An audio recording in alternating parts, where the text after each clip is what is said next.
High বন্ধুরা, আজকে আমি পনির মশলা কারি রান্না করব। তার জন্য আমি পনিরটা দেখো এরকম কিউব আকারে কেটে নিয়েছি, আর কড়াইতে অল্প একটু তেল দিয়ে পনিরটা নেড়েচেড়ে ভেজে নিলাম।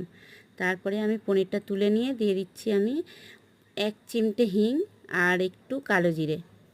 দেওয়ার পরে আমি নেড়েচেড়ে নিয়ে দিয়ে দিচ্ছি একটা টমেটোটাও একটু নেড়েচেড়ে নিয়ে 4টে কাঁচা লঙ্কা চিড়ে দিয়ে দিচ্ছি।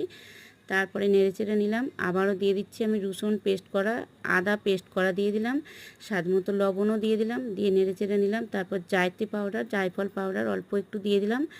তারপরে আমি নেড়েচেড়ে নিয়ে দিয়ে দিচ্ছি এখানে ঝালের জন্য লঙ্কা গুঁড়ো। তারপরে আদা বাটা দিলাম 1 চামচ, দিয়ে নেড়েচেড়ে নিয়ে আমি দিয়ে দিচ্ছি কাজু বাদাম পেস্ট করা। তো কাজু বাদাম পেস্ট করে আমি একটু দিয়ে দিলাম ক্যাপসিকাম। তারপরে জল দিয়ে নেড়েচেড়ে নিয়ে আমি দিয়ে দিচ্ছি ভাজা পনির। তো একটু নেড়েচেড়ে আমি নামিয়ে নিলাম।